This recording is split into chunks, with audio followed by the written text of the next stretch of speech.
1962 Tanzania. एक उसान Baku नाम का किसान जो अपने खेतों से चारा काट घर की ओर जा रहा था, उसके कान में एक गूंजती हुई आवाज पहुंची। उसने इधर उधर देखा तो उसे पता चला कि ये आवाज तो सामने वाली पहाड़ी से आ रही है। उसे कुछ समझ में नहीं आ रहा था कि तभी वो आवाज और तेज होने लगी, जब तक कि उसे ये एहसास हुआ कि ये किसकी आवाज है तब तक बहुत देर हो चुकी थी, क्योंकि उसान बाकू ने उस आवाज को सुन हंसना चालू कर दिया था।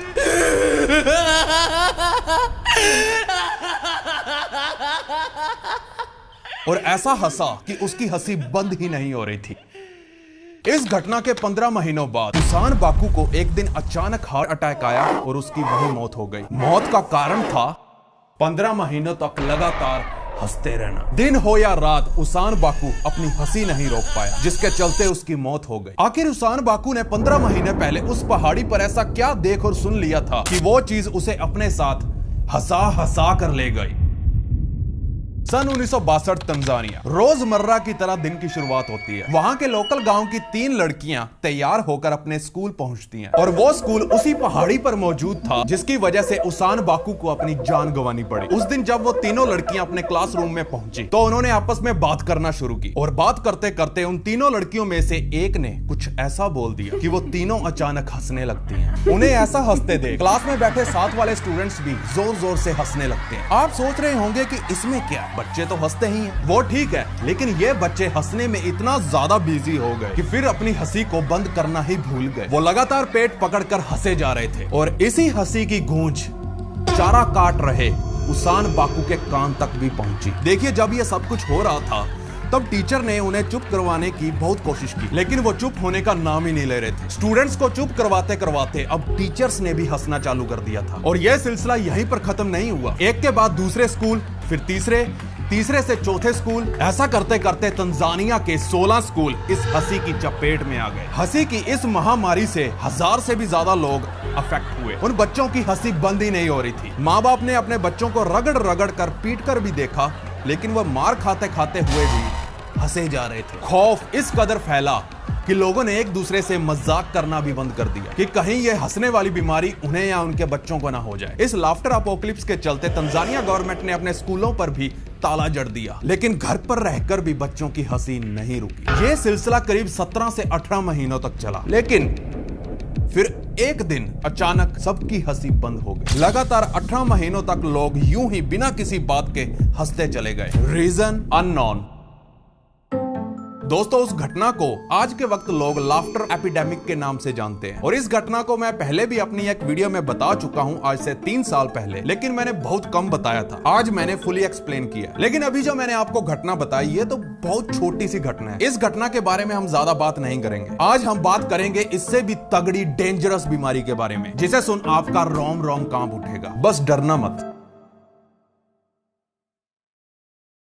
और हाँ, मुझे आपकी बहुत सारी रिक्वेस्ट मिली जिसमें आप मुझे कह रहे थे कि प्लीज यार ट्रू स्टोरी वाले एपिसोड्स कंटिन्यू करो, तो आपकी बात सुन ली गई है। बस आप अपनी आंखें बंद कर लो। आज की वीडियो में ज्यादा साउंड इफेक्ट्स नहीं होंगे आपको तंग करने के लिए। क्लीन वीडियो होगी और मेरा स्टोरी बताने का तरीका ही कुछ ऐसा होगा कि सारे विजुअल्स आपका दिमाग खुद बनाएगा without extra video editing. Close your eyes.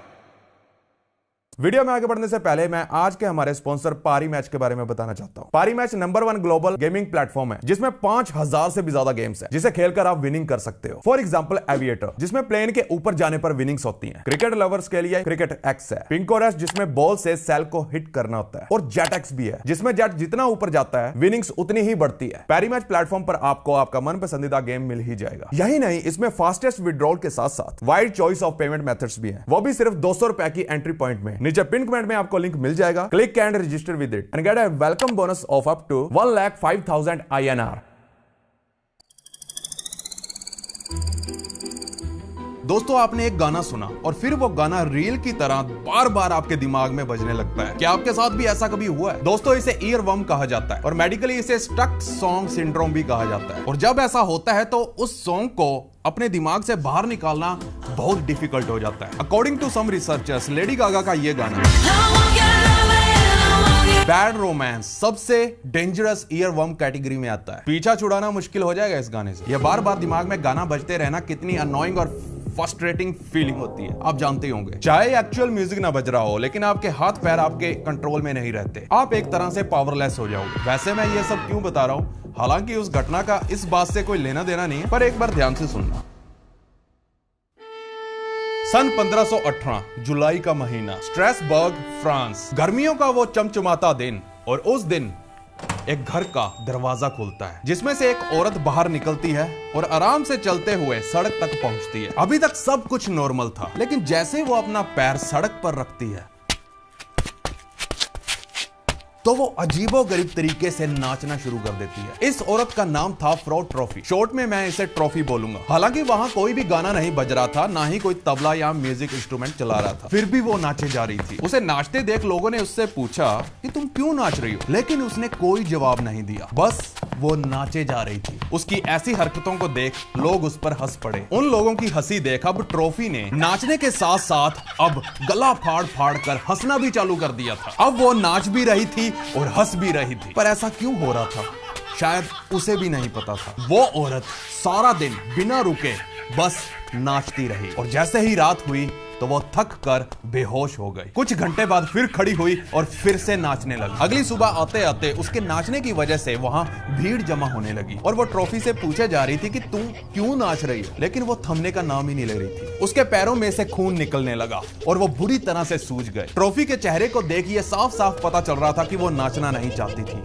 पर फिर भी वो नाचे जा रही थी। उसके हाथ पैर उसके कंट्रोल में नहीं थे। लेकिन फिर कुछ ऐसा हुआ कि कुछ घरों के और दरवाजे खुले, और उन्होंने भी सेम ट्रॉफी की तरह अपने घर के दरवाजे के सामने नाचना चालू कर दिया। यही नहीं, जो लोग वहां इकट्ठे होकर ये देख रहे थे कि ये सब क्या हो रहा है, उनके भी पैर अपने आप चलने लगे, जो कि उनके कंट्रोल में नहीं था। उस भीड़ ने भी नाचना चालू कर दिया और जोर जोर से हंसना चालू कर दिया। ट्रॉफी के साथ अब धीरे धीरे और लोग जुड़ते गए, 10, 20, 40, और अब ये नंबर 400 पार हो गया था। ये डांस ना बनकर मेनिया बन चुका था, पागलपन बन चुका था। लोग इसे डांसिंग मेनिया भी कहने लगे, क्योंकि लोग पागलों की तरह नाचते जा रहे थे और हंसते जा रहे थे, वो भी एक दूसरे को देख देख कर। कई लोग तो इतना डर गए कि वो अपनी बीवी बच्चों को घर से बाहर भी नहीं निकलने दे रहे थे कि कहीं वो भी नाचना चालू ना हो जाए। अब जिसने ये सिलसिला चालू किया था, यानी वो ट्रॉफी नाम की औरत, उसे अचानक दिल का दौरा पड़ा और वो वहीं ढेर हो गई। लेकिन उसके आसपास लोगों ने नाचना बंद नहीं किया, उन्होंने नाचना यूं ही जारी रखा। फिर कुछ दिन बीते, फिर हफ्ते,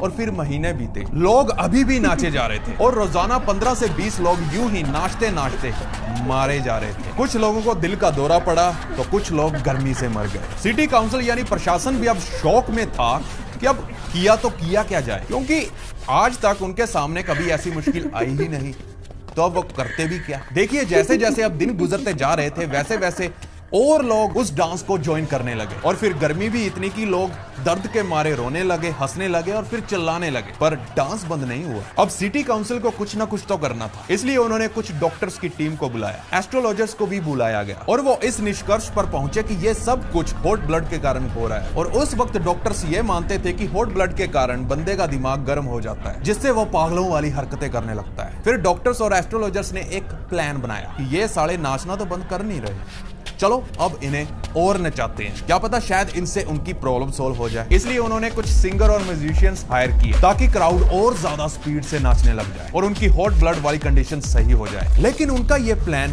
बैकफायर कर गया, जिससे प्रॉब्लम और ज्यादा बढ़ गई, क्योंकि इससे और भी ज्यादा लोग डांस में शामिल होने लगे। लेकिन तभी सिटी काउंसिल यानी वो प्रशासन एकदम से डर गया और उनकी नजरें घरों की तरफ गई, और अब वो सोचने लगे कि अब किसका नंबर आएगा, अब किस घर का दरवाजा खुलेगा। इस खौफ के चलते प्रशासन ने हर घर के आगे ताला लगाना चालू कर दिया, ताकि कोई घर से बाहर ही ना निकल पाए और यह बीमारी ना फैले। जो चीज एक क्यूरियोसिटी की तरह चालू हुई, अब वो एक टेरिफाइंग एपिडेमिक में बदल चुकी थी। एक महामारी जो कभी भी किसी भी वक्त किसी में भी फैल सकती थी। यह बेसिकली कोरोना वायरस की तरह ही था, फर्क सिर्फ इतना था कि कोरोना बेड पर लेटाता था और यह नचाता था। प्रशासन ने लोगों को रोकने की कोशिश की, उनको पकड़ पकड़ कर इधर उधर करने लगे, लेकिन वो लोग खुद को छुड़ाकर फिर से नाचने लगते। जो प्रशासन के लोग इसे रोक रहे थे, अब वो भी इसकी चपेट में आ गए थे और उन्होंने भी लोगों की तरह नाचना और हंसना चालू कर दिया। फिर एक दिन हर रोज की तरह सुबह हुई और यह सिलसिला अचानक से थम गया। ये क्या था, क्यों था, कैसे था, इसके पीछे कौन था किसी को कुछ समझ में नहीं आया और लोगों ने भी रोजमर्रा की तरह अपना काम करना चालू कर दिया जैसे कि कुछ हुआ ही ना हो। यह सिलसिला 2 महीने तक चला और 400 से भी ज्यादा लोग इसमें मारे गए। लेकिन जिस औरत ने यह सिलसिला चालू किया था, यानी वो ट्रॉफी नाम की औरत, जिसकी सबके सामने हार्ट अटैक से मौत हो गई थी, उसे छोड़कर बाकी सबकी लाशें वहां पड़ी थी। ना वो जिंदा लोगों में थी, ना ही वो मरे हुए लोगों में थी। ट्रॉफी की लाश कहां गई? वो मरी भी थी या नहीं? वो कहां गायब हो गई? किसी को इसकी कोई खबर नहीं थी। इस घटना को हुए आज 500 साल से भी ज्यादा बीत गए, लेकिन आज तक ये राज बना हुआ है कि आखिर वो था क्या। देखिए, मुझे पता है कि ये सुनने में थोड़ा पागलपन लग रहा होगा और आप सोच रहे होंगे कि ये बदमाश आइकन तो अपने आप से ही बना रहा होगा, ऐसा थोड़ा हुआ होगा। लेकिन मैं झूठ नहीं बोल रहा हूं, आप खुद रिसर्च करिए, ये चीज सच में हो चुकी है। मैं तो इस चीज को एक्सपोज करने वाला था, लेकिन इसको एक्सपोज कैसे करूं जिसका कोई सर पैर ही नहीं है। और ये चीज सच में हो चुकी है, ये कोई झूठ नहीं था, कोई कंस्पिरेसी थ्योरी नहीं है ये। इस बीमारी के रिकॉर्ड्स अभी भी म्यूजियम में सही सलामत पड़े हैं। आप वहां जाकर इसे आराम से पढ़ सकते हो। उस डॉक्यूमेंट में इस घटना को डांसिंग प्लेग के नाम से दर्ज किया गया है। और सबसे इंपॉर्टेंट बात तो यह है कि ऐसा सिर्फ पहली बार नहीं हुआ है। 7th सेंचुरी में सेंट्रल यूरोप में पहले भी ऐसा डांसिंग प्लेग फैल चुका है और उसके बाद आने वाले 1000 सालों तक ऐसे इंसिडेंट को रिपोर्ट किया गया। इंग्लैंड, जर्मनी, इटली, स्विट्जरलैंड और नेदरलैंड में भी इस डांसिंग प्लेग के कारनामे सामने आए थे। जैसे कि सन 1278 city of maastricht, modern day में हम इसे हॉलैंड के नाम से भी जानते हैं। यहाँ पर लोगों ने एक ब्रिज पर खड़े होकर ऐसा डांस किया और वो रुक ही नहीं रहे थे, डांस करते ही जा रहे थे और वहां इतने लोग जमा होकर डांस करने लगे कि वो सारा ब्रिज कोलैप्स कर गया, ढह गया और सारे नाचने वाले लोग भगवान को प्यारे हो गए। लेट 14th सेंचुरी में इससे भी ज्यादा बड़ा आउटब्रेक देखने को मिला, जब लोग यूरोप में ज़ॉम्बीज की तरह एक टाउन से दूसरे टाउन, दूसरे से तीसरे और पता नहीं कितने ही शहरों में अपनी डांसिंग को वायरस की तरह फैलाने लगे, जिससे हजारों लोग अफेक्ट हुए और डांस करते करते वो लोग गॉड से दया की भीख मांग रहे थे। यही नहीं, जर्मनी में तो 13th सेंचुरी में एक फेमस केस जो सामने आया था वो था बच्चों में। एक बहुत बड़ा बच्चों का ग्रुप 20 किलोमीटर तक बेवजह ही नाचते कूदते चलते गए। लेकिन एक बात जो समझ में नहीं आ रही है कि ये साला हो क्यों रहा था। देखिए, उस समय की नॉलेज के हिसाब से इसका ब्लेम या तो हॉट ब्लड पर डाल दिया जाता था या फिर किसी भूत प्रेत पर। देखिए, मैं कोई डॉक्टर तो नहीं हूँ, लेकिन इतना तो मुझे पता है कि ये भूत प्रेत वाले केसेस ज्यादातर मेंटली ही होते हैं। और रही बात हॉट ब्लड की, तो साइंस के अकॉर्डिंग हॉट ब्लड होने पर आप मरोगे, ना कि ऋतिक रोशन की तरह नाचोगे। एक और स्टोरी जो फ्रांस के डांसिंग प्लेग के बारे में बताई जाती है वो है मास फूड पॉइजनिंग। लेकिन ये वाली फूड पॉइजनिंग एक पर्टिकुलर फंगस के कारण हुई थी, फंगी कह लें या फंगाई जो भी है, जिसका नाम था एरोगॉट फंजाई, फंगस, फंगी जो भी है, जो कि अनाज के खेत में लग जाती है। और LSD जो कि एक ड्रग है, वो इसी फंगस से पहले बनती थी। और एक थ्योरी के हिसाब से इसी फंगाई के चलते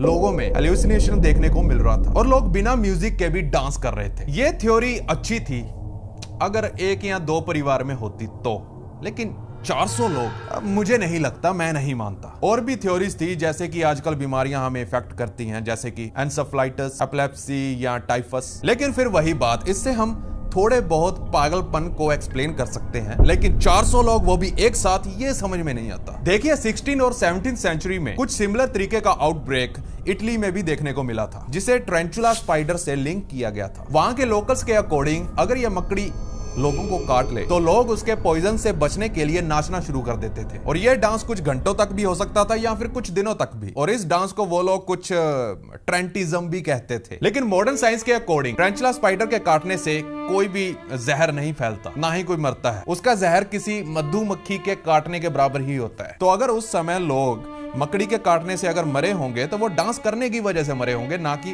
मकड़ी के काटने से। तो अगर कोई फंगस, स्पाइडर, डिजीज या कोई वायरस इस डांसिंग प्लेग के पीछे का रीजन नहीं था, तो फिर वो कौन सी चीज थी जो उन लोगों को नचा रही थी?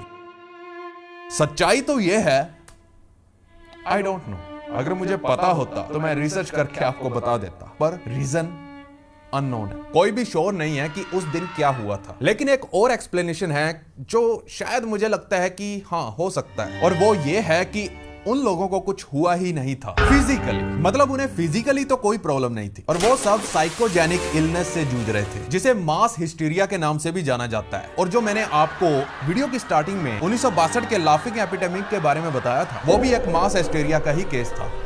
ये मुझे लगता है मां साइकोजेनिक इलनेस में वो फिजिकल सिम्टम्स होते हैं जो बहुत से लोगों में एक साथ देखने को मिलते हैं, वो भी बिना किसी फिजिकल इलनेस के। ये एक तरह का साइकिक एपिडेमिक होता है और इसकी खास बात तो ये है कि कोई फिजिकल बैक्टीरिया या वायरस ना होने के बावजूद भी ये वायरस की तरह ही फैलता है। यानी जो बंदा जिसको साइकोजेनिक इलनेस है वो अगर किसी नॉर्मल बंदे के सामने आ जाता है तो वो नॉर्मल बंदा भी उससे अफेक्ट हो सकता है। इसका मतलब ये हो सकता है जो फ्रांस में घटना घटित हुई और जो नाच रहे थे उनमें से शायद कुछ लोग फिजिकली इल थे जिसकी वजह से वो लोग डांस कर रहे होंगे, लेकिन उनको छोड़कर बाकी जो भी आसपास का उस डांस में ज्वाइन हुआ उनको कोई फिजिकल इलनेस नहीं थी, वो सिर्फ साइकोजेनिक इलनेस के शिकार हुए थे। देखिए ये थोड़ा कॉम्प्लिकेटेड सा है जो मैंने आपको समझाया है, तो समझने की कोई जरूरत नहीं है, इग्नोर करिए। उन हेल्दी लोगों ने जब देखा होगा कि किसी बहुत ही बुरी बीमारी की वजह से उनके फ्रेंड्स और फैमिली वाले यूं ही नाच रहे हैं और उन्हें परेशानी हो रही है, तो उनकी पीड़ा देखने और महसूस करने के लिए वो खुद भी उनके साथ नाचने लगे। यह था इसका सिंपल एक्सप्लेनेशन। यह सोचना भी क्रेजी है कि कोई इतना डांस करे कि उसकी डेथ हो जाए। चलो सबसे आसान वाला एग्जांपल लेते हैं कि अगर कोई आपके सामने यौन करता है यानी उबासी लेता है तो आप भी उसकी देखा देखी में उबासी लेने लगे, कुछ उसी तरह से। और वहीं डांसिंग प्ले की एक और वजह भी हो सकती थी कि उस वक्त फ्रांस और यूरोप जैसे देशों में काफी स्ट्रेस पाई जाती थी, लोग परेशान थे, भूखमरी से मर रहे थे, तो लोग अपनी खुशी को ढूंढने के लिए एकदम से नाचने लगे और उनकी देखा देखी में दूसरे लोगों ने भी नाचना शुरू कर दिया। साइकोजेनिक इलनेस की एक और घटना जो मैं आपको बताने जा रहा हूं, सन 2001 में मैरीलैंड के एक सबवे स्टेशन पर एक आदमी कुछ स्प्रे कर रहा था, तो वहां मौजूद लोगों को लगा कि ये एक टेररिस्ट है और वो पॉइजनस सब्सटेंस उस स्टेशन पर फैला रहा है, जिसके बाद करीब 35 लोगों को चक्कर आने लगे, उनका जी घबराने लगा और खांसी आने लगी, तो उन्हें हॉस्पिटल ले जाया गया। लेकिन हॉस्पिटल पहुंचने पर उन लोगों में कुछ भी नहीं पाया गया। जब पुलिस ने सबवे को सील कर दिया और जब इसके ऊपर इन्वेस्टिगेशन हुई तो पता चला कि जिसे लोग टेररिस्ट समझ रहे थे वो तो एक क्लीनिंग वाला बंदा था, बोतल में शैम्पू लिए विंडो साफ कर रहा था, ना कि कोई पॉइजनिंग गैस फैला रहा था। लोगों के दिमाग ने ही लोगों को उल्टियां चालू करवा दी। देखिए जब दिमाग घूमता है तो रियल थिंक और इमेजिन थिंक में डिफरेंस करना इम्पॉसिबल हो जाता है। लास्ट में जाते जाते एक बात जो मेरे और आपके मन में गूंज रही है कि ये लोग जो बिना किसी मतलब के नाच रहे थे, वो भयानक बीमारी क्या अब भी लोगों को हो सकती है या नहीं। जो लेटेस्ट केस 1962 का तंजानिया का जो मैंने आपको बताया, उसके बाद क्या ये घटना हुई है? कुछ इस तरह की घटना इन मॉडर्न डेज में हो सकता है कि अभी भी कहीं किसी जगह पर इस तरह की घटनाएं हो रही हों।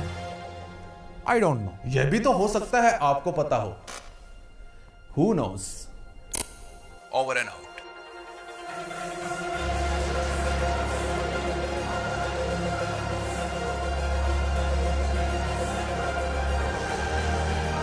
देखिए दुनिया में कुछ बदकिस्मत लोग ऐसे भी थे जिन्हें खुद ब खुद आग लग गई। फॉर एग्जाम्पल जैसे मैं सोफे पर बैठा हुआ, मुझे अपने आप आग लग जाए, कोई कैंडल या आग से नहीं, वो आग मेरे शरीर से ही बाहर निकली हो। ये घटनाएं सच में हो चुकी हैं।